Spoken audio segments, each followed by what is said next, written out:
right? George Foreman only moved his hand that much. That's why he didn't see it coming. Okay? That's what Tyson does. He's very good shoulder snap. Very good shoulder snap. Okay? And that's why you hear the comments from his opponents. He hits the hardest of any boxer. Even harder than George Foreman. George Foreman is like 3,000 pounds doing this. Right?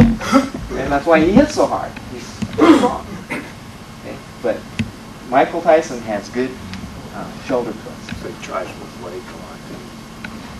So those are the type of punches we should be trying to, or attempting to learn here in this start. A lot of shoulder rotation and leg drag. What position? Position. Okay. If you get your bodily in position, right? Footwork right, bodily in position. Okay. Then the other things will be a lot easier. You'll be able to operate more effectively because you're right. Even during the workout time, okay, you throw two and then I throw two. What are you guys doing when you throw two? Okay. I'm going to throw two, right? This is what you guys are doing. I'm using you guys figuratively. My studio is just as bad, okay? But this is what I see, right? Okay? In other words, I'm throwing the punch from here, right? Right? I'm throwing the punch from here. How much time does he have to react? A lot of time. That much distance, right? That much time, right? And that's what, if you look around, analyze yourself, okay? What are we doing? Well, okay, here's your other one. Right? Not being smart. That's why the guy has so much time. So if he's going to throw it right, wind up like that, you're going, you're smashing it before that punch you get. So that's why people think they have time to step in because of the way they train like that. Okay. So what am I saying to do? Don't throw it. Keep that shoulder ready. Keep in position. I think you had a good point too, because you said that we start with our hand already cocked. Isn't that what you said? Right. And if your shoulder's forward, in this case my right, is already cocked. Because then it's just... Well, it's just a matter of, and that's why I tell you to keep your hand up. Right? Keep your hands up. Right? So I'm always cocked in this position. Right. Okay, so all you have to do from here is, right, you're already cocked in position. Right? Right? Whereas if you're standing like this, right, you have to go. Right? It takes time, and that's what you don't have a lot of under those circumstances. And the closer the opponent is, the less likely you are to move your feet, like say a Lassiter move, where he goes to one side or the other. He seems to do it a lot, but that's assuming you've got a good deal of distance.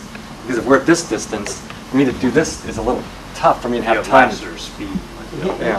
He's got very good footwork. Okay? But you have to be exceptionally fast. It's like Sugar Ray Leonard and Muhammad Ali. They had very good footwork. Okay? Not very many of us can do the things that Sugar Ray Leonard and Muhammad Ali. They used to do. Right? And the guy would miss the punch, right? The guy would be standing here like this and be going like that, and Ali would be going like this, right? Yeah. Okay? And a few of us are that good or that quick to be able to do that. So, because we're not that good or that quick, what I'm telling you to do is be ready. Be ready. Keep that shoulder in front. The closer the guy gets, okay, the higher you bring your hands up. Don't give it away, but just bring your hands up. Most people, right? Most people aren't even aware that I'm a little punch. Most people aren't even aware that you're, right? Okay? The move is so subtle. It comes from out of your line of sight, right? The move is so subtle. It comes from out of your line of sight. They're not even aware. Or they're fixating on their target. They don't see where your hand is. How effective do you think Lester's moves are? For him, they're very effective. But not for mere mortal, right? Well, he's adapted very well. He's a boxer. Yeah, he's a former boxer. Usually fast. Okay. One more real quick point that I want to make. Okay. One more real quick point that I want to make. Okay. is the stepping in. Okay. You have to step in. Okay.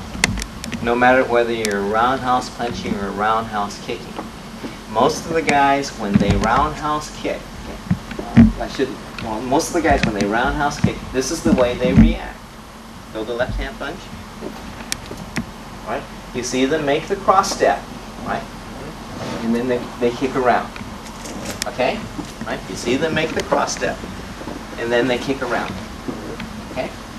Now, I want you to make the cross step, and I want you to kick around. I just want to eliminate this step away.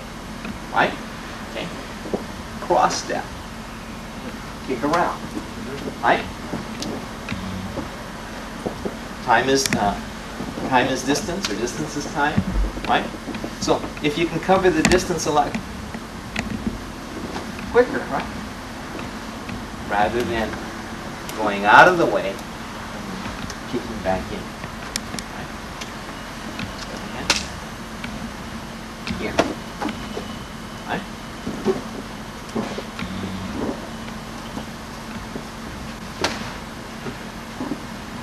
Right? You see that move a lot?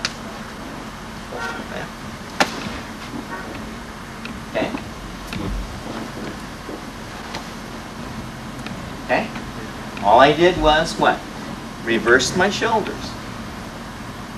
Get your leg right position at the same time. Well, this is good, right? You put that pelvis forward in. Right. My next step would be in. Right. It doesn't Laster, I mean, just watching him, doesn't he have a tendency to do what you're telling us not to do? Yes. You got step out wide. He's perfected. It's this kind of motion. Okay, I don't want to really criticize him, but I see him do this a lot. Hey, you're gonna do this, and somebody's gonna see it. Hey, Bill and I are very good friends.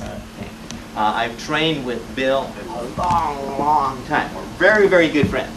Don't let this guy. He does. Right? The guy ain't gonna stay there that long. I've worked out with some of the students, and the way they work out, they go, throw a punch like that. When I was working out, I was coming in like this, they didn't know what to do. And I threw a kick, and the guy tried to step out, so I just radared him, nailed him right in the stomach, and it's like they're so used to just this, so you have time to step But around. going around takes too much time.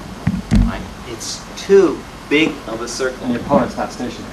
That's right. Okay? Small circles overcome big circles. You want to take the smallest circle. Right? The hip's already in position, right? Right? The hip's already in position. Another thing, most roundhouse kicks are done improperly. The hip is back. Right? Throw the right hand so you can see too. Right? The hip is back. Right? So you're not positioned properly to get the right kind of leverage. The hip needs to be forward. Just like the shoulder of a punch. Yeah. Okay? Most knees are done wrong. It's, see, my hip isn't thrusted forward. Right? Stay there. Your hip has to come forward. Right? Right. Okay?